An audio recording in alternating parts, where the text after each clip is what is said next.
الحمد لله نحمده ونستعينه ونستغفره ونؤمن به ونتوكل عليه ونعوذ بالله من شرور أنفسنا ومن سيئات أعمالنا من يهده الله فلا مضل له ومن يضلل فلا هادي له وأشهد أن لا إله إلا الله وحده لا شريك له وأشهد أن محمدا عبده ورسوله اللهم صل على محمد وعلى آل محمد كما صليت على إبراهيم وعلى آل إبراهيم إنك حميد مجيد اللهم بارك على محمد وعلى آل محمد كما باركت على إبراهيم وعلى آل إبراهيم إنك حميد مجيد رب اشرح لي صدري ويسر لي أمري واحلل عقدة من لساني يفقهوا قولي سبحانك لا علم لنا إلا ما علمتنا إنك أنت العليم الحكيم أما بعد فإن خير الحديث كتاب الله وخير الهدي هدي محمد صلى الله عليه وسلم وشر الأمور محدثاتها وكل محدثة بدعة وكل بدعة ضلالة وكل ضلالة في النار فأعوذ بالله من الشيطان الرجيم بسم الله الرحمن الرحيم قال الله تعالى في القرآن المجيد ألهاكم التكاثر حتى زرتم المقابر. قابل صد احترام حاضرین مجلس، محترم مکرم سامعین کرام، ہر قسم کی تعریفات اس خالق مالک ارض و سماوات کے لیے اور لاکھوں کروڑوں درود و سلام آپ محمد مصطفیٰ صلی اللہ علیہ وآلہ وسلم کی ذات اقدس پر۔ الحمدللہ اللہ کی توفیق سے رمضان المبارک کا یہ تیسرا جمعہ ہے جو ہم اللہ رب العزت کی رحمت سے عافیت کے ساتھ یہاں ادا کر رہے ہیں۔ اللہ تعالی ہماری ان عبادات کو قبول و منظور فرما لے۔ ہمارے پہلے جمعے کا عنوان رہا تھا توحید اور شرک کے حوالے سے ہم نے گفتگو کی تھی، اور دوسرے جمعہ میں ہم نے رسول اللہ صلی اللہ علیہ وآلہ وسلم کا مقام و مرتبہ، آپ کی امت سے محبت اور امت کی آپ سے محبت، اطاعت و فرما برداری کا ایک معیار، وہ ہم نے گوش گزار کیا تھا۔ آج کی اس گفتگو میں یہ چاہتا ہوں کہ ہم اپنے گریبانوں میں جھانک کر اپنی کچھ اخلاقی برائیاں بھی پہچان لیں۔ ہماری نمازیں، ہمارے روزے، ہمارے قیام، ہمارے قرآن، یہ ہمارے اندر سے دلوں کی میل کو کیوں نہیں نکالتے؟ ہمارے اندر کینہ بھی موجود ہے، ہمارے اندر حسد بھی موجود ہے، ہمارے اندر بغض بھی موجود ہے، ہماری زبانوں میں ایسی کڑواہٹ ہے کہ ہم دل چیر کر رکھ دیتے ہیں، ہمارے زبان کے الفاظ اتنا گہرا زخم لگاتے ہیں کہ شاید کہ تلوار کا زخم بھی اتنا گہرا نہ ہوتا ہو۔ کیا ہم نے یہ سمجھ لیا ہے کہ ہم اگر 5 وقت کے باجماعت نمازی ہیں تو اب ہمارے لیے کسی کا دل دکھانا جائز ہو گیا ہے؟ کیا ہم نے یہ سمجھ لیا ہے کہ ہم نے چونکہ روزے پورے رکھے ہیں لہذا غیبتیں اور چغلیوں میں اب ہم بے لگام ہو چکے ہیں؟ نہیں، ہرگز ایسا نہیں ہے۔ اگر ہم پکے نمازی ہیں تو ہمیں سود بھی چھوڑنا پڑے گا، ہمیں غیبت بھی چھوڑنی پڑے گی، ہمیں رزق حرام بھی چھوڑنا پڑے گا، ہمیں صلہ رحمی اپنانی پڑے گی، قطع رحمی کو چھوڑنا پڑے گا، اپنے دل سے کینے اور بغض اور حسد کو نکالنا پڑے گا۔ یہ حسد جیسی بیماری جو ہمارے دلوں کے اندر آ گئی ہے، ہر بندہ دوسرے سے حسد کر رہا ہے، حتیٰ کہ خونی رشتے، پھوپھی بھتیجیوں سے ہی حسد کر رہی ہے، چچا بھتیجوں سے حسد کر رہا ہے، بھائی بھائی سے حسد کر رہا ہے۔ کوئی کسی کی خوشی دیکھ کر خوش ہونے کے لیے تیار ہی نہیں۔ کیوں کسی کی خوشی میں خوش نہیں ہوتے؟ کیوں اس کو دعا نہیں دیتے؟ یاد رکھو، جب تم کسی کی نعمت دیکھتے ہو، جب تم کسی کی ترقی دیکھتے ہو، جب کسی کو کوئی کامیابی ملتی ہے، کوئی بیچارہ سائیکل سے موٹر سائیکل لے لیتا ہے، کوئی موٹر سائیکل سے گاڑی لے لیتا ہے، کسی کے امتحان میں اچھے نمبر آ جاتے ہیں، کوئی اچھا سوٹ پہن لیتا ہے، کوئی خوبصورت لگ رہا ہوتا ہے، کسی کو کوئی اچھی نوکری مل جاتی ہے، کسی کا کاروبار سیٹ ہو جاتا ہے، تو اپنی زبان سے اگر تم دعا دیے بغیر تعریف کرتے ہو، اللہ کی قسم تمہاری نظر تلوار سے زیادہ تیز دھار وار کرتی ہے۔ جب بھی کسی کی خوشی دیکھو اس میں خوش ہو جاؤ، اس میں خوش ہو جاؤ، دعائیں دو اس کو، بارک اللہ، ماشاء اللہ، اللہ تیری عمر میں برکت کرے، اللہ تیری اس ترقی میں برکت کرے، اور اللہ سے اندر ہی اندر دل میں دعا کیا کرو، یا اللہ تو نے اس کو یہ ترقی عطا کی ہے، تو مجھے بھی یہ ترقی عطا کر دے۔ لیکن ہم لوگ کیا ہیں کہ ایسی نظر سے اس کو دیکھتے ہیں، زبان سے دعا ادا نہیں کرتے، وہ بیچارہ یا ہم مریض بنا دیتے ہیں اس کو۔ نظر ایسی ظالم چیز ہے، رسول اللہ صلی اللہ علیہ وسلم نے فرمایا نظر انسان کو موت تک پہنچا دیتی ہے، نظر اونٹ کو ہنڈیا میں پہنچا دیتی ہے۔ یہ ہماری نظریں ہیں جو ہم ایک دوسرے کے اوپر وار کرتے ہیں، ایک دوسرے کو چین نہیں لینے دیتے۔ یہ حسد ہے جو ہماری نیکیوں کے اثر کو ختم کیے ہوئے ہے، یہ ہمارے دل کے اندر پایا جاتا ہے۔ جانتے ہیں یہ حسد اتنی بری چیز ہے، اتنی بری چیز ہے کہ پہلا قتل ایک سگے بھائی نے، قابیل نے حابیل کو قتل کر دیا اس وجہ سے کہ اس کے دل میں اپنے بھائی کے لیے حسد پیدا ہو گیا تھا۔ 11 بھائیوں نے اپنے اس بھائی کو جس کو اللہ نے دنیا کا آدھا حسن عطا کیا تھا، بھائی تمہارے بھائی کو اللہ نے حسن عطا کیا ہے، تمہیں فخر کرنا چاہیے نا، تمہیں خوش ہونا چاہیے کہ یار میرا بھائی ہے، اللہ نے اس کو پیغمبر کے لیے چن لیا ہے، یہ اگلے نبوت کے لیے چن لیا گیا ہے، دنیا کا آدھا حسن اس کو عطا کر دیا گیا ہے۔ لیکن نہیں، جب دل میں حسد پیدا ہوتا ہے پھر بھائیوں کی خوشی خوشی نہیں لگتی، پھر اپنوں کی نعمت نہیں لگتی، پھر اپنوں کا پیار نہیں لگتا، پھر وہی 11 بھائی اپنے بھائی حضرت یوسف علیہ السلام کو پہلے قتل کا ارادہ کرتے ہیں، نرمی کرتے ہوئے ان کو کنویں کے اندر پھینک دیتے ہیں۔ رب کا کرنا کچھ اور تھا۔ یہ حسد اتنی بری چیز ہے کہ یعرفونہ کما یعرفون ابناءہم، یہودی محمد الرسول اللہ صلی اللہ علیہ وآلہ وسلم کو اس طرح پہچانتے تھے جس طرح اپنے بیٹے کو کوئی پہچانتا ہے۔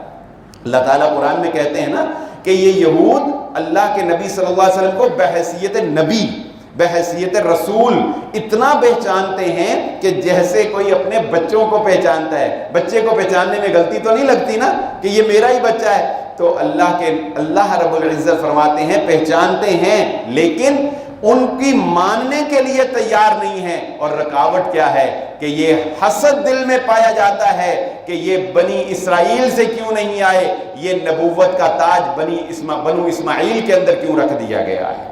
ہم اپنے چچا زاد بھائی کی اولاد میں آخری نبی کا ہونا برداشت نہیں کر سکتے۔ یعنی اندازہ لگا لیجئے کہ حسد تو پھر اتنا برا ہوا کہ انسان جہنم کا ایندھن بننے کے لیے تیار ہے مگر دوسرے کی خوشی کو تسلیم کرنے کے لیے تیار نہیں ہے۔ شیطان اس کو پتا ہے کہ وہ جہنم کا ایندھن بنے گا، لیکن آدم کو مٹی سے پیدا کیا، اس کو آگ سے پیدا کیا، یہ غرور اور تکبر نے حسد پیدا کیا اور اس نے جہنم کا ایندھن بننا تو برداشت کر لیا مگر کسی دوسرے کے خوشی میں خوش ہونا یا جو اللہ نے اس کو مقام اور عزت دی ہے اس کو قبول نہیں کیا۔ یاد رکھ لیں ذَلِكَ فَضْلُ اللَّهِ يُؤْتِيهِ مَن يَشَاءُ، یہ اللہ کا فضل ہے، جسے چاہتا ہے عطا کرتا ہے، کسی کو کسی طرح مقام عطا کرتا ہے، کسی کو کسی طرح مقام عطا کرتا ہے۔ اپنے دلوں سے حسد کی میل کو نکال کر باہر نکالیں۔ یہ حسد پھر ہم سے غیبتیں کرواتا ہے، یہ حسد پھر ہم سے چغلیاں کرواتا ہے، اور خواتین کے اندر یہ عادت مردوں کی نسبت زیادہ پائی جاتی۔ ہر محلے میں، ہم اسی معاشرے میں رہتے ہیں، ہر محلے میں ایک خاتون مشہور ہوتی ہے نا، اس کا کام ہی یہ ہوتا ہے ہر گھر میں جانا، لوگوں کی عزتیں اچھالنا۔ کسی کے گھر کی خبر مل گئی، ہمارے خاندانوں میں ایسی عورتیں ہوتی ہیں جو اس بارے میں مشہور ہوتی ہیں کہ اس کو کوئی بات پتہ چل جائے وہ سارے خاندان میں پھیلا دے گی۔ اللہ کی قسم، کون انسان ہے جس سے گناہ نہیں ہوتا؟ بڑا خوش نصیب ہے وہ انسان جس کو اپنے گناہوں پر نظر ہو اور وہ اپنے گناہوں کو دیکھ کر لوگوں کے گناہوں کو چھپا لے، وگرنہ یہ سودا بڑا مہنگا ہے۔ یاد رکھ لو یہ سودا بڑا مہنگا ہے۔ اگر تم لوگوں کے گناہوں کو 10-20 آدمیوں میں پھیلا دیتے ہو، کون سا تیر مار لیا تم نے؟ وَتُعِزُّ مَن تَشَاءُ وَتُذِلُّ مَن تَشَاءُ، وہ عزت دینا چاہے تم ذلیل نہیں کر سکتے، وہ رسوا کرنا چاہے تم عزت نہیں دے سکتے۔ اپنے تئیں کوشش کرو گے 20-30 آدمیوں کو بتا دو گے کہ وہ فلاں ایسا ہے، فلاں کا بچہ ایسا ہے، لیکن اگر اللہ نے انتقام لے لیا، اگر اللہ نے بدلہ لے لیا، جانتے ہو وہ راتوں کے اندھیروں میں 4 دیواری میں چھپ کر جو گناہ کیے تھے، وہ پردے ڈال کر جو گناہ کیے تھے، وہ کل قیامت کے روز اگر ساری کائنات کے انسانوں کے سامنے آشکار کر دیے گئے، تمہارے پلے کیا رہ جائے گا؟ بتاؤ تو صحیح، یہ سودا کرنا چاہتے ہو؟ دنیا میں اپنوں کے عیوب اچھال کر قیامت کے روز اپنے عیوب کو کائنات کے سامنے پیش کروانا چاہتے ہو؟ اسی لیے رسول اللہ صلی اللہ علیہ وآلہ وسلم نے فرمایا، جو شخص یہ چاہتا ہے کہ قیامت والے دن اس کے عیب کی پردہ پوشی ہو جائے، اسے چاہیے دنیا میں اپنے مسلمان بھائیوں کے عیوب کی پردہ پوشی کیا کرو، ان کے عیبوں کو چھپایا کرو، ان کی تشہیر نہ کیا کرو۔ اگر اللہ نے تمہارے عیوب کو ظاہر کرنا شروع کر دیا تو یہ خوبصورت چہرہ، یہ میک اپ کر کے چہرہ جب شیشے کے آگے دیکھتی ہو تو تمہیں کتنا خوبصورت لگتا ہے، لیکن اللہ کی قسم اگر تمہارے عیب، یہ جوانی کس پر نہیں آتی، کس سے جوانی میں گناہ نہیں ہوتے، اپنی جوانی کے گناہوں کو یاد کر کے رویا کرو۔ اگر اللہ نے جوانی کے کیے ہوئے گناہوں کو آشکار کرنا شروع کر دیا، اپنا چہرہ آئینے میں دیکھو گے تو بدصورت نظر آئے گا، اپنوں کو چہرہ دکھانے کے قابل نہیں رہو گے، شوہر اپنی بیوی کا سامنا نہیں کر سکے گا، اولاد اپنے ماں باپ کا سامنا نہیں کر سکے گی، ماں باپ اپنے اولاد کا سامنا نہیں کر سکیں گے۔ یہ تو اس رب رحمان کی رحمت ہے کہ اس نے عیوب کو ڈھانپا ہوا ہے، اس نے عیوب کے اوپر پردے ڈالے ہوئے ہیں۔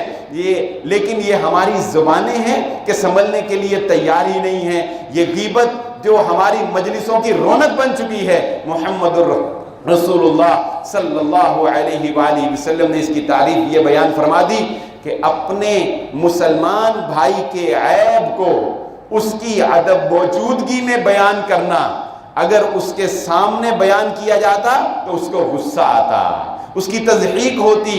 صحابہ نے معصومیت سے پوچھا، اے اللہ کے نبی صلی اللہ علیہ وآلہ وسلم، اگر وہ برائی اس کے اندر پائی جاتی ہو پھر بھی بیان نہیں کر سکتے؟ پتہ ہے نا کہ ایک بندے نے فلاں غلطی کی ہے، فلاں گناہ کیا ہے، تو نبی صلی اللہ علیہ وسلم فرمایا اگر پائی جاتی ہے تو غیبت ہے، پائی نہیں جاتی پھر تو تم بہتان لگا رہے ہو۔ اور غیبت سے اگلا کام چغلی ہے۔ چغلی 2 طرفہ ہوتی ہے، ایک بھائی کی بات دوسرے کو بتانا تاکہ اس کے دل میں نفرت پیدا ہو جائے، پھر اس کا جواب سننا، اور جن لوگوں کو چغلی کی عادت ہوتی ہے وہ جواب نکلوانا جانتے ہیں، ایسی بات کرتے ہیں اگلا غصے میں بیچارہ کوئی ایسی غلط بات ہی کر دیتا ہے، پھر وہ بات 2 باتیں ساتھ لگا کر اس کو جا کر بتاتے ہیں۔ خاندانوں کے خاندان سال ہر سال ایک دوسرے سے نفرت اگلتے رہتے ہیں، اور یہ چغلی کرنے والا اپنی عاقبت خراب کر چکا ہوتا ہے۔ محمد الرسول اللہ صلی اللہ علیہ وآلہ وسلم نے اس شخص کے بارے میں کہا تھا، یہ جو اب مسجد میں آئے گا یہ جنتی ہوگا۔ مختصر سناتا ہوں، وقت قلیل ہے۔ حضرت عبداللہ بن عمر رضی اللہ تعالیٰ عنہ اس کے گھر چلے گئے، چچا آپ کے گھر رہنا چاہتا ہوں، آپ کا مہمان بننا چاہتا ہوں۔ سادہ دور تھا، کہا آؤ۔ 1 دن، 2 دن، 3 دن، تیسرے دن کے بعد کہنے لگے، چچا جان تہجد آپ پڑھتے ہیں میں بھی پڑھتا ہوں، فرائض آپ پڑھتے ہیں میں بھی پڑھتا ہوں، میں نے آپ میں کوئی ایسی بات نہیں دیکھی کہ محمد الرسول اللہ صلی اللہ علیہ وسلم نے آپ کو جنت کا سرٹیفکیٹ جاری کر دیا۔ فرمایا بھتیجے اور تو کوئی نہیں، میں رات کو سونے سے پہلے اپنے دل سے اپنے تمام مسلمانوں کے لیے کینے کو نکال کر ان کو معاف کر کے سوتا ہوں۔ میرے دل میں کسی کے لیے نفرت نہیں ہوتی، میں کسی کا برا نہیں سوچتا، میں کسی کی خرابی نہیں سوچتا، میں کسی کے بارے میں نیگیٹو نہیں سوچتا، میں کسی کا زوال نہیں سوچتا، میں کسی کو حقیر نہیں سمجھتا۔ یہ آج کا انسان اللہ رب العزت تھوڑی سی دولت سے نواز دے، تھوڑے سے عہدے سے نواز دے، انسانوں کو اپنے ساتھ بٹھانا گوارا نہیں کرتا، کمزور کو ساتھ بیٹھ کر کھانا گوارا نہیں کرتا۔ بھلا تمہارا تکبر کیا تکبر ہو سکتا ہے؟ یاد رکھو تکبر صرف اللہ کی چادر ہے، تکبر صرف اللہ کی چادر ہے۔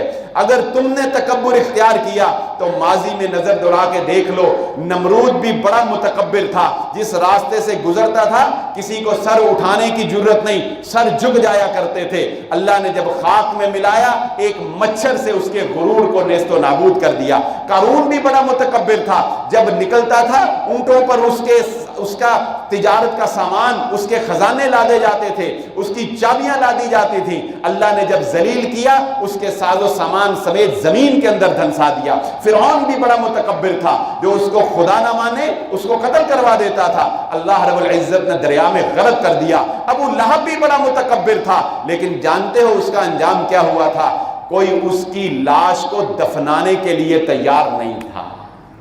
بدبودار لاش پڑی ہے، کوئی دفنانے کے لیے تیار نہیں تھا۔ تکبر کا انجام دنیا کے اندر بھی رسوائی ہے، آخرت کے اندر بھی رسوائی ہے۔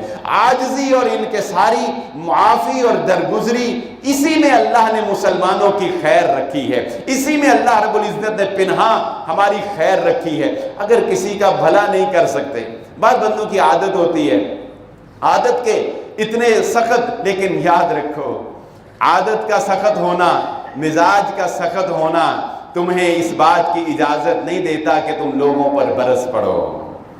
اگر تمہارا مزاج ایسا ہے، اگر تمہاری طبیعت میں سختی ہے یا تمہارے اندر سنجیدگی ہے، تو آؤ میں تمہیں بتاتا ہوں، تمہارے اندر عمر ابن خطاب رضی اللہ تعالیٰ عنہ سے زیادہ سختی نہیں ہو سکتی ہے۔ ان کی ہیبت کا عالم تو یہ تھا کہ جس کے بارے میں اقبال نے بھی کہا تھا، سمٹ کر صحرا جن کی ہیبت سے ٹائی، کہ یہ صحرا جو ہیں یہ بھی ذرہ ذرہ ہو جائیں، وہ جن کے راستے میں شیطان بھی نہیں آتا تھا، جن کے راستے میں شیطان بھی نہیں آتا تھا، کتنی ہیبت ہوگی آپ بتائیں، کتنا جلال ہوگا، کتنا روب ہوگا۔ ایسی سخت مزاجی تھی کہ جب خلافت کے لیے منتخب کیے جانے لگے تو لوگوں نے کہا عمر تو سخت بہت ہے، عمر تو سخت بہت ہے، بڑی سختی کرے گا لوگوں پر۔ لیکن یاد رکھنا مسلمانوں، عمر کی سخت مزاجی نے کبھی کسی مسلمان کو گالی نہیں دی تھی، عمر نے کبھی کسی کی تذلیل نہیں کی تھی، عمر نے کبھی کسی کے اوپر ظلم نہیں کیا تھا، عمر نے کبھی بد کلامی نہیں کی تھی، اس نے غیبت کا دامن نہیں پکڑا تھا، اس نے چغلیاں نہیں کی تھی۔ وہ سخت گیر تھا تو صرف اللہ کے لیے، صرف دین کے لیے اس کے مزاج میں سختی تھی، لیکن اخلاق اس کے ساتھ ساتھ چل رہا تھا۔ اخلاق کو اپناؤ، اپنے اندر نرمی کو لاؤ، اپنے ہاں دین کے لیے سختی ہونا یہ اچھی بات ہے۔ رسول اللہ صلی اللہ علیہ وآلہ وسلم نے اپنی ذات کے لیے کبھی انتقام نہیں لیا، لیکن دین کے معاملے میں جب کوئی ایسی ویسی بات ہوتی تھی، اللہ کے نبی صلی اللہ علیہ وآلہ وسلم کا رنگ متغیر ہو جایا کرتا تھا، آپ صلی اللہ علیہ وسلم کا رنگ بدل جایا کرتا تھا۔ اور اس سے آگے کی بات سنیے، چلو بعض لوگ ہوتے ہیں ان میں صلاحیت ہی نہیں ہوتی کہ کسی کا بھلا کر سکیں، کسی کی خیر کر سکیں، تو ان کے لیے بھی اللہ کے نبی صلی اللہ علیہ وسلم نے ایک حکم جاری فرمایا۔ آپ صلی اللہ علیہ وآلہ وسلم نے فرمایا انسان کو چاہیے کہ روزانہ کوئی نہ کوئی صدقہ ضرور کیا کرے۔ انسان کو کیا چاہیے کہ روزانہ کوئی نہ کوئی صدقہ ضرور کیا کرے۔ صحابہ نے پوچھا اے اللہ کے نبی صلی اللہ علیہ وآلہ وسلم، اگر کوئی انسان اتنی اماؤنٹ پیسے نہیں ہیں، گنجائش نہیں ہے، صدقہ نہیں کر سکتا تو کیا کرے؟ اللہ کے نبی صلی اللہ علیہ وسلم نے فرمایا مزدوری کرے، نکلے مزدوری کرے، پیسے کمائے اور پیسے کما کے چاہے اس میں سے ایک پیسہ ہی کرے لیکن صدقہ ضرور کرے۔ فرمایا صحابہ نے عرض کی اے اللہ کے نبی صلی اللہ علیہ وسلم کسی میں مزدوری کرنے کی بھی صلاحیت نہیں ہے۔ فرمایا پھر اس کو چاہیے کہ کسی کو کوئی نیکی کی بات بتا دے، یہ بھی صدقہ ہوگا۔ اچھا یہ نہیں کر سکتا کسی کو برائی سے روک دے، یہ بھی صدقہ ہوگا۔ صحابہ نے کہا اے اللہ کے نبی صلی اللہ علیہ وسلم وہ یہ بھی صلاحیت نہیں رکھتا بیچارہ کہ کسی کو نیکی کی بات بتائے یا کسی کو برائی سے روکے، تو پھر اللہ کے نبی صلی اللہ علیہ وسلم نے جانتے ہیں کیا بات ارشاد فرمائی؟ فرمایا پھر اس کو چاہیے اپنی زبان کو لگام دے، کم از کم اپنی زبان سے کسی کو تکلیف نہ پہنچائے، یہ بھی صدقہ ہی ہوگا۔ کسی کا بھلا نہیں کر سکتے برائی نہ کرو، کسی کی خیر خواہی نہیں کر سکتے، کسی کے کام نہیں آ سکتے، تو اگر کوئی اس کے کام آ رہا ہے تو اس کے ہی راستے میں ٹانگیں نہ اڑاؤ، اس کے ہی راستے میں جو ہے روڑے نہ اٹکاؤ۔ اور یہ صلہ رحمی کا معاملہ، ایک دوسرے کے کام آنے کا معاملہ، یہ نفلی نہیں ہے، یہ نفلی نہیں ہے۔ یہ حدیث جو میں سننے لگا ہوں نا، اگر دلوں تک پہنچ جائے رونگٹے کھڑے ہو جائیں اللہ کی قسم۔ ماضی میں جھانک کر دیکھنا کتنی دفعہ اس کی پامالی کی ہوگی۔ یہ مت سمجھنا کہ کوئی تمہارے دروازے پہ آیا اور اس نے آ کے کہا کہ مجھے فلاں ضرورت ہے، اور تم نے بڑی آسانی سے کہہ دیا چل نہیں ہے، جھوٹ بول دیا نہیں دینا، کوئی ایسا بہانہ کر دیا، تو کیا یہ تم نے نفلی کام تھا؟ کیا نہیں کیا نہ کیا تو ثواب، نہ کیا تو کوئی نہیں۔ اللہ کے نبی صلی اللہ علیہ وآلہ وسلم نے فرمایا، جب صحیح حدیث سلسلہ حدیث صحیحہ میں علامہ البانی نے نقل کی رحمہ اللہ تعالی، جب ایک رشتہ دار اپنی ضرورت کو لے کر، بیچارہ مجبوری کو لے کر دوسرے رشتہ دار کے پاس جاتا ہے، اپنا حال بیان کرتا ہے، اپنی ضرورت بیان کرتا ہے، اور وہ مالدار، وہ طاقتور، وہ عہدیدار اس کی ضرورت پوری کرنے کی صلاحیت رکھتا ہے، اس کی گٹھڑیاں اندر پڑی ہوئی ہیں، ٹرنکوں میں پیسے، اضافی پیسے پڑے ہوئے ہیں، ضرورت سے زیادہ پڑے ہوئے ہیں، خود کو ڈسٹرب کیے بغیر دوسرے کے کام آ سکتا ہے۔ اللہ کے نبی صلی اللہ علیہ وسلم نے فرمایا وہ اس کی ضرورت پوری کر سکتا تھا، مگر جان بوجھ کر طمع اور لالچ اور حرص نے دل کو اتنا میلا کر دیا کہ جان بوجھ کر اپنے رشتہ دار کی ضرورت پوری نہیں کی۔ کل قیامت کے روز یہ اضافی مال جس کو اس نے جمع رکھا مگر کسی کے کام میں نہ لایا، اللہ رب العزت اس کو سانپ بنا کر اس کے گلے کے اندر توق پہنا دے گا۔ کوئی معمولی بات ہے؟ بتائیے، کوئی معمولی بات ہے؟ یہ صلہ رحمی کو معمولی نہ سمجھو، رشتہ داروں کے کام آنے کو معمولی نہ سمجھو۔ جو رشتہ داریاں توڑتا ہے، جو رشتہ داروں سے قطع رحمی کرتا ہے، وہ اللہ رب العزت محمد الرسول اللہ صلی اللہ علیہ وسلم کے فرمان کے مطابق اللہ اس کو کاٹ دیتا ہے۔ کیا مطلب؟ گویا اس سے اللہ کا رشتہ کٹ گیا، اللہ کا تعلق کٹ گیا۔ جو صلہ رحمی کرتا ہے، رشتہ داروں کو ملاتا ہے، رشتہ داروں کے کام آتا ہے، گویا کہ اللہ رب العزت اس کو اپنے ساتھ ملا لیتا ہے۔ اور اس بارے میں جب ہم اخلاقیات کی گفتگو سن ہی رہے ہیں تو اس بارے میں محمد الرسول اللہ صلی اللہ علیہ وآلہ وسلم نے خواتین کو بطور خاص عید کے موقع کے اوپر مخاطب کر کے کہا تھا کہ تم صدقہ زیادہ کیا کرو۔ خواتین کو کہا تھا، کیوں؟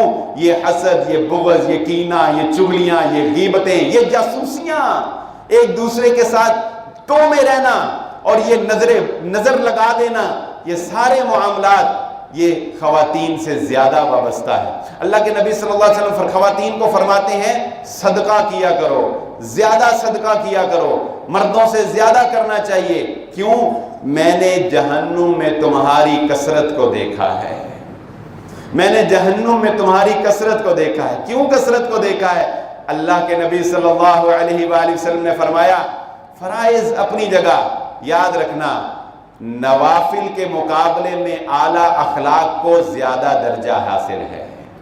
میں یہ نہیں کہتا نوافل کا اہتمام نہ کریں، مگر نوافل کا اہتمام کیے بغیر اگر اخلاق اچھا کر لیتے ہو، اللہ کی قسم اللہ رب العزت نبی صلی اللہ علیہ وسلم کی زبان اطہر سے یہ جملے ادا فرما رہے ہیں کہ جنت کے اندر کثرت کن لوگوں کی ہوگی؟ جنت کے اندر کثرت سے کون لوگ جائیں گے؟ دو اوصاف رکھنے والے لوگ جنت میں زیادہ جائیں گے۔ کون سے؟ نمبر ایک، اللہ کا تقوی رکھنے والے، جن کے اندر اللہ کا تقوی ہوگا وہ، اور نمبر دو، جو اعلیٰ اخلاق والے ہوں گے، جنتیوں میں زیادہ کثرت ان کی ہوگی۔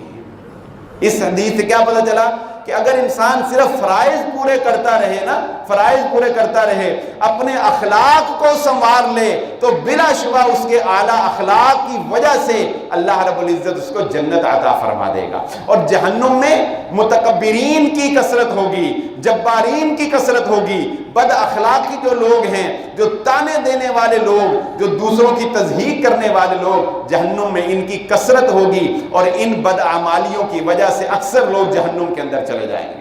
عورتوں کو رسول اللہ صلی اللہ علیہ وسلم نے فرمایا کہ میں نے جہنم میں تمہاری کثرت کو دیکھا ہے۔ کیوں؟ نمبر ایک تم خامدوں کی بہت زیادہ ناشکری کرنے والی ہو۔ اس کی مثال بڑی پیاری دی اللہ کے نبی صلی اللہ علیہ وسلم نے فرمایا، ایک خامد بیوی کی ضرورتیں پوری کرتا رہتا ہے بیچارہ، پتہ نہیں کیسے کرتا ہے، اس کو سوٹ بھی لا کے دیتا ہے، اس کے سرخی پاؤڈر بھی پورے کرتا ہے، کبھی کوئی فنکشن آ جائے نا اس کے میکوں کا، اس کی بہنوں کا، بھائیوں کا، اور وہ کہے کہ نہیں عید کے دن سوٹ نہیں لے کے دینا، تو کہتی ما رأیت خیرا قط، تیرے گھر سے مجھے کبھی خوشی ملی ہی نہیں ہے مارا۔ یہ نبی صلی اللہ علیہ وسلم فرما میرے نہیں ہے، نبی صلی اللہ علیہ وسلم فرما رہے ہیں عورتوں کی کثرت بیان کرتے ہوئے کہ خامدوں کی ایسی ناشکری ہیں کہ ایک دفعہ قبل خامد بیچارہ پورا نہ کر سکے تو کہتے ہیں تیرے گھر میں کبھی خوشی ملی نہیں مجھے، تمہاری اس ناشکری نے تمہیں جہنم تک پہنچا دیا ہے۔ اور دوسری بات، تم بہت زیادہ تانے دیتی ہو، بہت زیادہ لان تان کرتی ہو، اس زبان کا تم بہت زیادہ غلط استعمال کرتی ہو، جو رسول اللہ صلی اللہ علیہ وآلہ وسلم نے حضرت معاذ رضی اللہ تعالیٰ عنہ کہا تھا، اے معاذ میں تجھے ایک ایسی چیز کے بارے میں نہ بتاؤں جو تمام اعمال کی چوٹی ہے، بنیاد ہے، اس کو اگر پکڑ لیا، سنبھال لیا تو سمجھ جاؤ گے، اس کو اگر سنبھال لیا سمجھ جاؤ گے۔ پوچھا کیا؟ آپ نے اپنی زبان مبارک کو پکڑ کر کہا اس زبان کی حفاظت کر لو، اس زبان کی۔ وہ چھوٹے تھے حضرت معاذ، تو ذرا معصومیت سے سوال کرنے لگے، اے اللہ کے نبی صلی اللہ علیہ وسلم کیا زبان کی وجہ سے، کیا اس زبان کی وجہ سے لوگوں کی پکڑ ہوگی؟ تو اللہ کے نبی صلی اللہ علیہ وسلم نے فرمایا کہ معاذ اکثر لوگ اپنی زبان کی وجہ سے جہنم کے اندر داخل کر دیے جائیں گے، اکثر لوگ اس زبان کی وجہ سے جہنم کے اندر داخل کر دیے جائیں گے۔ اللہ کے نبی صلی اللہ علیہ وآلہ وسلم نے ارشاد فرمایا مسلمان وہ ہے المسلم من سلم المسلمون من لسانہ ویدہ، مسلمان وہ ہے کہ اس کی زبان اور اس کے ہاتھ سے اس کے دوسرے مسلمان محفوظ رہ جاتے ہیں، وہ مسلمان ہیں۔ ہم یہ چاہتے ہیں نا کہ اللہ ہمارے عیب کو چھپائے، ہمیں پردہ ڈال کر جنت کے اندر داخل کر دے، تو اپنی زبانوں کو لگام دے لینی چاہیے۔ انسان تیری اوقات کیا ہے، تیری حیثیت کیا ہے اللہ رب العزت کی پکڑ کے مقابلے میں؟ اور آج افسوس کے ساتھ یہ کہنا پڑتا ہے کہ روزہ رکھ کے ہماری سحریاں کیا ہیں؟ ہماری سحریاں بھی ٹی وی کے آگے، جن میں ہمیں سکھایا ہی یہ جا رہا ہے ڈراموں میں، غیبتیں، چغلیاں، محبتیں، عشق ابتدا ہے، عشق انتہا ہے، محبت زندگی ہے، محبت اوڑھنا ہے، محبت بچھونا ہے۔ ہم افطاری کرتے ہیں تو بھی ہمیں ایک بڑی خوبصورت سی لڑکی جو ہے وہ دین سکھا رہی ہوتی ہے، بڑے خوبصورت سیٹ کے اوپر بیٹھی ہوئی ہوتی ہے، ہم ان سے بد اخلاقیاں بھی اپنی بچیوں کو سکھا رہے ہیں، طلاق کی شرح بھی بڑھتی چلی جا رہی ہے، بدتمیزی کو ہم نے بہادری کا نام دے دیا ہے، بدتمیزی کو اب ہم نے بہادری کا نام دے دیا ہے، اور بدمعاش ہونے کو آج کا نوجوان بڑا فخر سمجھتا ہے۔ بدمعاش کا معنی پتہ ہے کیا ہوتا ہے؟ معاشرے کا بدترین شخص، معاشرے کا بدترین شخص۔ یہ کس ڈگر پر ہم چل پڑے ہیں، یہ کس روش پر ہم چل پڑے ہیں؟ کیا مومن ایسا ہوتا ہے؟ کیا مسلمان ایسا ہوتا ہے؟ وہ تو ہر لحظہ اور ہر لمحہ اللہ رب العزت سے ڈرتا ہے۔ تمہیں سکھایا کیا جاتا ہے ان ڈراموں اور فلموں میں؟ تمہیں سکھایا کیا جاتا ہے؟ تمہیں نرمی نہیں سکھائی جاتی، اخلاق نہیں سکھایا جاتا، درگزر نہیں سکھایا جاتا، تمہیں سکھایا جاتا ہے انتقام لو، بدلہ لو۔ کسی کی لڑکی پسند آ گئی، اس سے شادی نہیں ہو سکی، جلا دو اس کے ماں باپ کو بھی، جلا دو ساری دنیا کو، لڑ پڑو ساری کائنات سے، رقیب تمہارا بن گیا، اس کو یہ کر دو وہ کر دو۔ کیا دیکھ رہے ہیں ہم لوگ؟ اپنے بچوں کو کیا دکھا رہے ہیں؟ نہیں، دین اسلام انتقام نہیں سکھاتا۔ اور تمہاری کیا اوقات ہے کہ تم انتقام لے سکو؟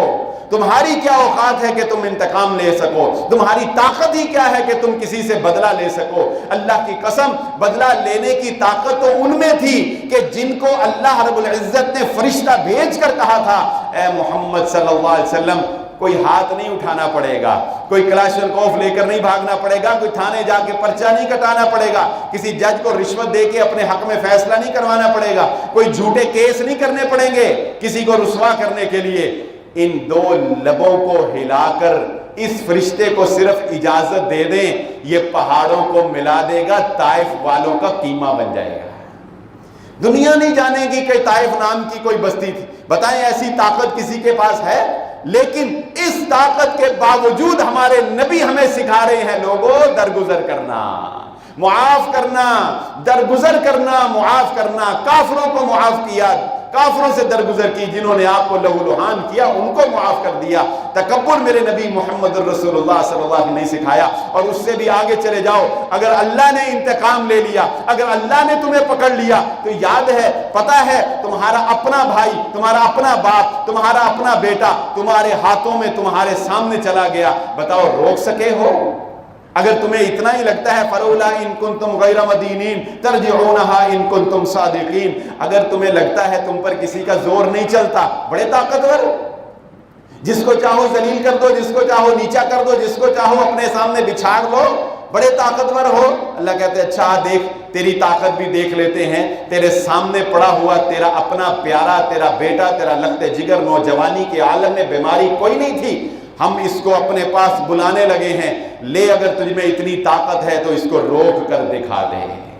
پھر جب ہمارے پاس آ جائے گا دیکھنا ہم اس کو اتنا لاغر کر دیں گے، یہ اپنی پلکیں بھی اپنی مرضی سے نہیں گرا سکے گا۔ وہ جو کبھی اپنے لباس پر چونٹی نہیں بیٹھنے دیتا تھا، آج اس کے لباس کو غسل دینے والے کینچی سے کاٹ کر الگ کر دیں گے۔ وہ کبھی اس کی ٹانگیں اوپر کریں گے، کبھی آپ نے میت کو غسل دیتے دیکھا ہے نا، کبھی اس کی ٹانگیں ادھر کرتے ہیں، اس کو ادھر سے دائیں الٹاتے ہیں، اس کے ہاتھوں کو اٹھاتے ہیں۔ آج وہ بول بھی نہیں سکتا، محتاج ہے، محتاج، آپ کے کندھوں کا محتاج، آپ کے بازوؤں کا محتاج، اور اس سپرد خاک کر کے آ جاؤ گے تو تکبر کو خاک میں ملا دے گا یہ سارا نظام۔ اور اللہ بتاتے ہیں کہ انسان تیری اوقات کوئی نہیں ہے، تیری حیثیت کوئی نہیں ہے، اور اگر وہ انتقام لینے پر آئے عزیز ذو انتقام تو اس کا انتقام ایسا ہے کلما نضجت جلودہم بدلناہم، وہ جہنم کی آگ جو اس آگ سے 70 گنا زیادہ تیز بھڑکنے والی ہے، جب یہ جلدیں جل جائیں گی اللہ کہتے ہیں ہم عذاب میں کمی نہیں آنے دیں گے، یہ جلد جلے گی، یہ نہیں آئے گی، یہ پھر جلے گی، یہ پھر نہیں آئے گی، یطوفون بینہا وبین حمیم آن، اسے تم زندگی نہ کہو، وہ اس لائق نہیں ہے کہ اسے زندگی کہا جائے، موت ہم وہاں پر آنے نہیں دیں گے۔ اور جہنمی کہیں گے اللہ، چیخ چیخ کر کہیں گے اللہ یہ آگ کا عذاب برداشت نہیں ہوتا، ہمیں کھولتے ہوئے پانیوں میں بھیج دیا جائے، کھولتے ہوئے پانیوں میں بھیج دیا جائے گا، کھولتے ہوئے پانیوں میں جب جلیں گے وہ کہیں گے اللہ یہ کھولتے ہوئے پانیوں کا عذاب برداشت نہیں ہوتا، ہمیں دوبارہ آگ میں بھیج دیا جائے۔ اللہ کہتا ہے یطوفون بینہا وبین حمیم آن، گردشی کرتے رہیں گے، ہم عذاب میں تخفیف نہیں آنے دیں گے۔ بتاؤ تمہاری اوقات کیا ہے؟ اگر اللہ نے تمہیں پکڑ لیا تو کہاں جاؤ گے مسلمان؟ اللہ تعالی ہم سب کو جہنم کے عذاب سے محفوظ فرمائے۔ ہم میں سے ہر کوئی یہ چاہتا ہے ہمیں معافی مل جائے، اللہ ہمیں معاف کر دے، اللہ ہم سے درگزر کر دے۔ اگر اللہ سے معافی چاہتے ہو اللہ کے بندوں کو معاف کرنا سیکھو۔ محمد الرسول اللہ صلی اللہ علیہ وسلم نے فرمایا ایک شخص آئے گا، آ کر قیامت کے روز اللہ فرشتے اس سے پوچھیں گے تیرے پاس کوئی نیکی، کوئی ایسی خاص نیکی ہو چل تجھے اللہ کے سامنے پیش کرنا ہے، تیری وہ نیکی پیش کرتے ہیں اللہ رب العزت کے سامنے، شاید تیری خلاصی ہو جائے۔ تو وہ کہے گا یا اللہ اور کوئی بڑی نیکیوں کا تو علم نہیں، کوئی بڑی خاص نیکیوں کا تو علم نہیں، لیکن میں ایک کاروباری بندہ تھا، لوگوں سے لین دین کرتا تھا، لوگوں کو پیسے دیتا تھا، میں خود بھی اس پر عمل کرتا تھا، اور میں نے اپنے ملازمین کو بھی یہ کہہ رکھا تھا، میں نے اپنے ملازمین کو بھی یہ کہہ رکھا تھا اگر ہمارے پیسے کسی ایسے بندے نے دینے ہوں جو بیچارہ مجبور ہو، دے نہ سکتا ہو، دینا چاہتا ہو لیکن دے نہ سکتا ہو، تو تم نے اس کو تنگ نہیں کرنا، اس کو ڈھیل دیتے رہنا ہے، اسے آسانی جب ہوں گے دے دینا، جب ہوں گے دے دینا۔ اپنا تو سلسلہ چل ہی رہا ہے نا، اپنا بھی سلسلہ چل رہا ہے، اور اس کے آ جائیں تو بونس ہی ہے، نہ آئیں تو اپنا نظام نہیں رکتا، اسے تنگ نہیں کرنا۔ اللہ میں تیرے بندوں پر آسانی کرتا تھا۔ اللہ کے نبی صلی اللہ علیہ وسلم جانتے ہیں کیا فرمایا؟ فرمایا اللہ رب العزت فرمائیں گے یہ میرا بندہ، میں مالک، میں خالق، میں رازق، میں مالک الملک، یہ ادنا سا بندہ ہو کر میرے بندوں پر آسانی کرتا تھا، آج میں اس پر آسانی کرتا ہوں، اس کی اس نیکی کے بدلے اسے جنت میں داخلہ عطا فرما دیا۔ اپنے اس ماہ مبارک کے اندر ضرورت ہے اس بات کی اپنے گریبانوں میں جھانک کر دیکھیں، بڑے ہی اخلاق کے برے ہیں ہم، بڑے ہی بدتمیز ہو چکے ہیں ہم تو کوئی گاڑی آگے لے کے چلا جائے نا تو اس کو گھور کر دیکھنا شروع کر دیتے ہیں، مونچھوں کو تاؤ دے کر سمجھتے ہیں کہ ہم سے کوئی مقابلہ نہیں کر سکتا۔ اچھا بعض عادتیں ایسی ہوتی ہیں انسان کے اندر تکبر پیدا کر دیتی ہیں، یہ شلوار کو ٹخنوں سے نیچے رکھے نا تو تکبر پیدا ہوتا ہے۔ رسول اللہ صلی اللہ علیہ وسلم نے شلوار کو ٹخنوں سے اوپر رکھنے کے لیے کیوں کہا؟ یہ نیچے رکھنا تکبر کی علامت ہے، یہ مونچھیں بڑی بڑی رکھ کے ان کو تاؤ دینا خام خواہی شیطان انسان کے اندر تکبر پیدا کر دیتا ہے۔ یہ باڈی بلڈنگ کر کے بڑے فٹنگ والی شرٹیں نوجوان پہنتے ہیں نا، کیا کرتے ہیں؟ شیطان دل میں ڈالتا ہے دیکھ تیرا جسم اتنا مضبوط ہے کوئی تجھ سے مقابلہ نہیں کر سکتا، زمین پر اکڑ کر چلتے ہیں، زمین کو پھاڑ سکتے ہو؟ نہیں پھاڑ سکتے۔ بڑے ہی ہم اخلاقی طور پر گر چکے ہیں، اپنے گھروں کے ماحول کے اندر اخلاق پیدا کریں، اپنے مزاج کے اندر نرمی پیدا کریں، تحمل پیدا کریں۔ اللہ کو شیخی پسند نہیں ہے، شوخی پسند نہیں ہے، اللہ رب العزت کو تانا پسند نہیں ہے، تانا دینے والے کے لیے جہنم کی وادی ہے یا کم از کم ہلاکت ضرور ہے اس کے لیے۔ آپ کو ایک اپنا جو حال ہے، جو ہمارا اس وقت حال ہے، امت مسلمہ کا جو حال ہے، وہ آپ کو میں اقبال کی زبان میں آج سناتا ہوں۔ ایک دفعہ پہلے آپ کو سنایا تھا صحابہ کی شان، تو آج اقبال کے چند اشعار میں آہستہ آہستہ پڑھوں گا، آپ کو سمجھ آتی جائے گی، مشکل الفاظ کی تشریح کرتا چلا جاؤں گا لیکن سمجھ آ جائے گی ہم ہیں کیا، ہماری اوقات کیا ہے۔ ہاتھ بے روزگار ہیں، دل الحاد سے خوگر ہیں، ہاتھ بے روزگار ہیں، ہاتھوں سے کچھ کرنے کو دل نہیں کرتا، دل الحاد سے خوگر ہیں۔ الحاد کہتے ہیں بے دینی کو، اقبال کہتا ہے ہاتھ بے روزگار ہیں، دل الحاد سے خوگر ہیں، امتی باعث رسوائی پیغمبر ہیں، امتی باعث رسوائی پیغمبر ہیں۔ یعنی ہم اپنے آپ کو محمد رسول اللہ صلی اللہ علیہ وآلہ وسلم کا امتی کہتے ہیں اور حرکتیں دیکھیں تو اپنے نبی کو کی بدنامی کا باعث بن رہے ہیں۔ ہم سے اور جو اقبال نے پھر رمضان المبارک کے حوالے سے کہا، ہم سے کہاں پیار ہے ہاں نیند تمہیں پیاری ہے، طبع آزاد پر قید رمضان بھاری ہے، تم ہی بتا دو کیا یہی آئین وفاداری ہے۔ طبع آزاد یعنی تم آزاد رہنا چاہتے ہو، طبع آزاد پر قید رمضان، یہ رمضان کے روزے رکھنا تمہیں بڑے مشکل لگتے ہیں، سروے کر کے دیکھو کتنے لوگ روزے رکھتے ہیں۔ اللہ نے کتنی رحمت کی، مئی کا مہینہ کتنا ٹھنڈا کر دیا، نہ رکھنے والوں نے پھر بھی نہیں رکھے، رکھنے والوں نے رکھنے ہیں، لیکن یہ ایک اور نہ رکھنے والوں پر میں سمجھتا ہوں ایک اور ضرب کاری ہے کہ اللہ نے موسم بھی ٹھنڈا کر دیا پھر بھی نہیں رکھتے۔ طبع آزاد پر قید رمضان بھاری ہے، تم ہی کہہ دو کیا یہی آئین وفاداری ہے۔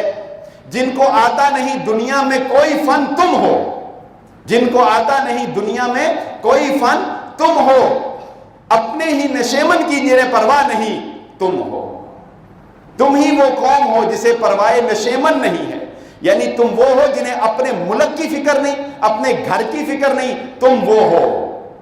بیچ کھاتے ہیں جو اسلاف کے مدفن تم ہو، ہونکوں جو نام قبروں پر تجارت کر کے کیا نہ بیچو گے جو مل جائیں گے صنم پتھر کے۔ یہ بڑا سخت شعر ہے، اقبال نے کہا ہونکوں جو نام قبروں پر تجارت کر کے کیا نہ بیچو گے جو مل جائیں گے صنم پتھر کے۔ اس نے کہا تم قبروں پر اپنے اسلاف کے کفن بیچ کر قبروں سے پیسے کما رہے ہو، تم سے یہ بعید نہیں کہ تمہیں پتھر تھما دیے جائے، وہ بھی بیچنا شروع کر دو گے، بتوں کے پتھر تم بت بھی بیچو گے، تم قبروں پہ تجارت کرتے ہو۔ صفحہ ہستی سے باطل کو بتایا کس نے، صفحہ ہستی سے باطل کو مٹایا کس نے؟ نوع انسانی کو غلامی سے چھڑایا کس نے؟ میرے کعبے کو جبینوں سے بسایا کس نے؟ میرے قرآن کو سینوں سے لگایا کس نے؟ تھے تو وہ آباد تمہارے ہی، مگر تم کیا ہو؟ ہاتھ پہ ہاتھ دھرے منتظر فردا ہو۔ منفعت ایک ہے اس قوم کی، نقصان بھی ایک ہی سب کا نبی، دین بھی ایمان بھی ایک، حرم پاک بھی اللہ بھی قرآن بھی ایک۔ کچھ بڑی بات تھی جو ہوتے مسلمان بھی ایک۔ فرقہ بندی ہے کہیں اور کہیں ذاتیں ہیں، کیا زمانے میں پنپنے کی یہی باتیں ہیں؟ تم فرقہ واریت پر قتل و غارت کرو، ذاتوں پر قتل و غارت کرو، کیا زمانے میں پنپنے کی یہی باتیں ہیں؟ قلب میں سوز نہیں، روح میں احساس نہیں، قلب میں سوز نہیں، روح میں احساس نہیں، کچھ بھی پیغام محمد کا تمہیں پاس نہیں۔ واعظ قوم کی وہ پختہ خیالی نہ رہی، برق طبعی نہ رہی، شعلہ مقالی نہ رہی، رہ گئی رسم اذاں، روح بلالی نہ رہی، فلسفہ رہ گیا، تلقین غزالی نہ رہی، مسجد مرثیہ خواہ ہے کہ نمازی نہ رہے، یعنی وہ صاحب اوصاف حجازی نہ رہے۔ شور ہے ہو گئے دنیا میں مسلمان نابود، ہم یہ کہتے ہیں تھے بھی کہیں مسلم موجود، وضع میں ہو تم نصارہ تو تمدن میں حنود، یہ مسلمان ہیں جنہیں دیکھ کے شرمائیں یہود، یوں تو سید بھی ہو، مرزا بھی ہو، افغان بھی ہو، تم سبھی کچھ ہو، بتاؤ مسلمان بھی ہو، ہر کوئی مست میں ذوق تن آسانی ہے۔ یہ آج کے دور کی، میں تو حیران ہوں، یہ اس وقت بھی پتہ نہیں یہی حال تھا، لیکن آج تو یہ ہم اپنی آنکھوں سے دیکھ رہے ہیں، ہر کوئی مست میں ذوق تن آسانی، ہر کسی کو اپنی پڑی ہوئی ہے۔ وہ کہتا ہے اس کا مردہ مر جائے میرا بچ جائے، یہ ہلاک ہوتا ہے ہو جائے میں بچنا چاہیے، مجھے کیا پرواہ کسی کی، ہر کوئی مست میں ذوق تن آسانی ہے۔ تم مسلمان ہو یہ انداز مسلمانی ہے، حیدری فقر ہے نہ دولت عثمانی ہے، تم کو اسلاف سے نسبت کیا روحانی ہے، وہ زمانے میں معزز تھے مسلمان ہو کے، تم خوار ہوئے تارک قرآن ہو کے، چاہتا تو ہر کوئی ہے کہ ہو اوج ثریا پہ مقیم، چاہتے تو سب ہیں کہ ہوں اوج ثریا پہ مقیم، یعنی چاہتے تو مسلمان بڑے ہیں کہ ثریا سب سے اونچا ستارہ سمجھا جاتا ہے، سب سے دور ستارہ ثریا، تو کہتا ہے اقبال کہ سارے چاہتے تو سبھی ہیں کہ ہوں اوج ثریا پہ مقیم، پہلے کوئی پیدا تو کرے ویسا قلب سلیم، او پہلے ویسا دل تو پیدا کرو مسلمانوں، چاہتے ہو پوری دنیا پر حکومت کرے، پوری دنیا تمہارے ماتحت آ جائے، پہلے کوئی پیدا تو کرے ویسا قلب سلیم، خودکشی شیوا تمہارا وہ غیور و خوددار، تم اخوت سے گریزاں وہ اخوت پہ نثار، تم گفتار سراپا وہ سراپا کردار، تم ترستے ہو ایک کلی کو وہ گلستان بکنار، اب تلک یاد ہے قوموں کو حکایت ان کی، نقش ہے صفحہ ہستی پہ صداقت ان کی۔ بتاؤ اپنا اندر نظر آیا کہ نہیں آیا؟